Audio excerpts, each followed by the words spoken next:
A ideia inicial era o seguinte: vamos fazer então um retrato humano do desmatamento mesmo.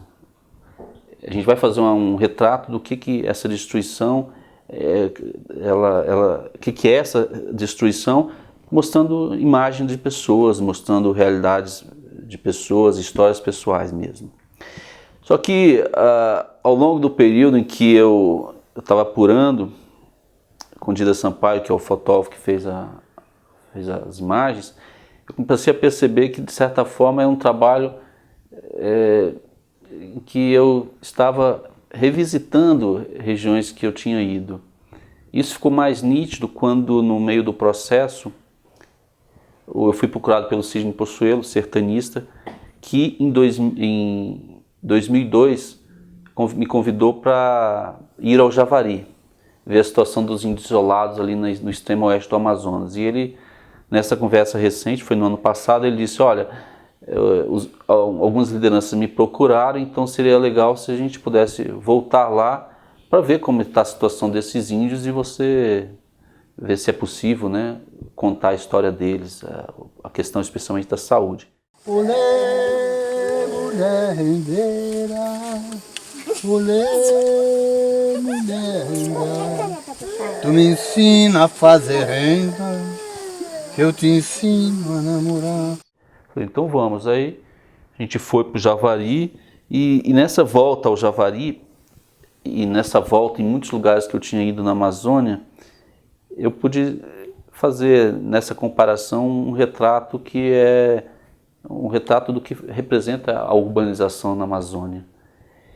A gente tinha medo de ficar naquele clichê de a destruição do mundo natural, né, que é muito comum. Mas logo eu me desencanei, porque eu percebi que a questão da Amazônia não é uma questão ideológica, como tentam colocar, não. É uma questão nacional, é uma questão humana.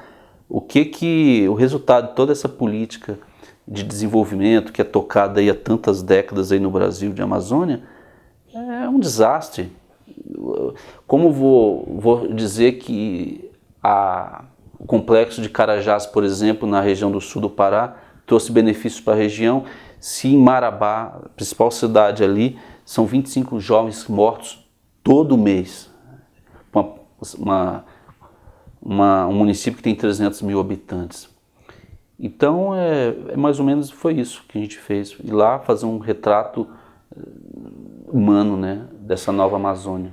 Essa região aqui existe uma vulnerabilidade social muito alta, muito grave, que é a questão das drogas. Nós estamos falando da área de fronteira. Aqui já foi dito que é uma das rotas, né, internacionais de tráfico de drogas.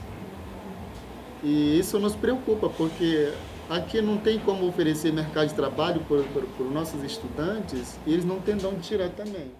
Quando eu estive pela primeira vez na Amazônia, o que me assustou, o que me chamou muita atenção, não foi o cenário, não foi aquela vegetação luxuriante nem nada, foi o tempo. O tempo na Amazônia é completamente diferente do tempo de uma cidade. As coisas não são para agora, as coisas são para daqui a alguns anos. Então há um descompasso muito grande entre o relógio daqui e o relógio de lá. Isso foi muito impactante para mim, naquele primeiro momento. Assim. A realidade era outra. E o mais dramático é que o meu olhar também era de forasteiro. E eu sabia que logo de cara, naquele primeiro momento que eu tive na Amazônia, isso já tem 15 anos, é que por mais que eu me esforçasse a entender a região, a conhecer a região, a viver com as pessoas de lá, meu olhar sempre seria um olhar de estrangeiro, de forasteiro. Isso é uma coisa que eu cheguei a essa conclusão e eu continuo com essa mesma conclusão.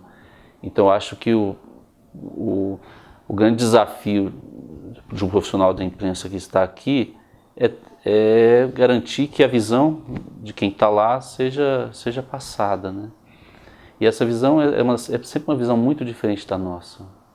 Por mais que eu tenha um conhecimento de Amazônia, não tenho tanto, mas por mais que eu tivesse um grande conhecimento da Amazônia, eu nunca iria captar o que a região realmente quer, a região pensa, enfim, a visão da região, né? Quando eu vou começar a falar desse assunto, minha mente até se emociona. Aqui onde nós estamos é o coração da Amazônia. Cultura aqui tem, ideologia também, preconceito demais, mas o que eu quero é só paz. O que eu percebi, e que talvez não tenha chamado tanta atenção das pessoas, né, nesse material, que é um material com fotos impactantes, de lixão, etc., de problemas aí sociais, é uma resistência social, é a recomposição do movimento social na Amazônia. A região nos anos 70 e 80 foi muito violentada por ações do Estado, agentes privados. Lá ocorreram muitas mortes de sindicalistas, de guerrilheiros, de religiosos, dessa gente toda. E essa gente foi dizimada. E você vê, só que quando você vai hoje na Amazônia, nas cidades, nas periferias, na periferia de Belém, na periferia de Paraopebas, de Manaus, você vê uma nova movimentação social em volta da cultura.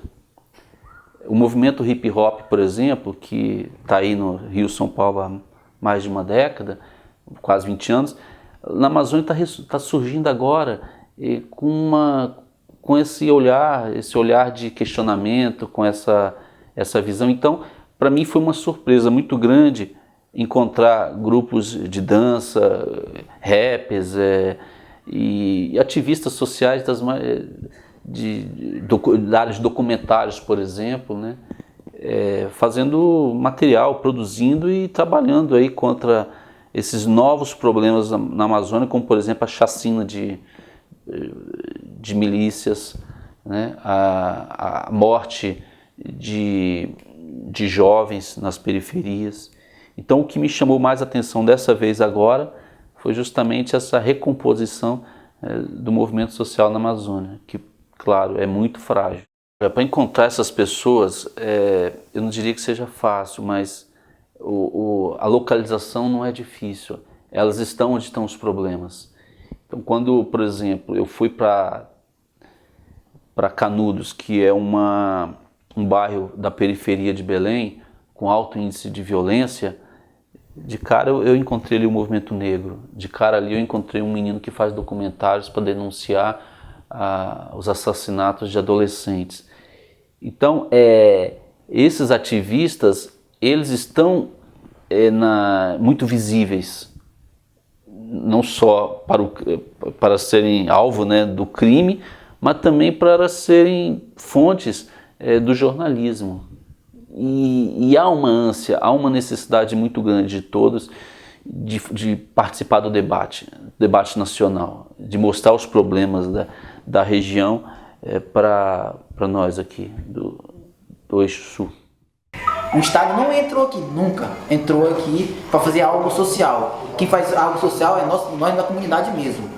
E onde o Estado não entrou, os traficantes entraram e se organizaram. Para você viver de arte aqui em Paraopebas é muito complicado, né? Muito complicado, pouco recurso, de material, até mesmo diálogo com algumas secretarias e tal.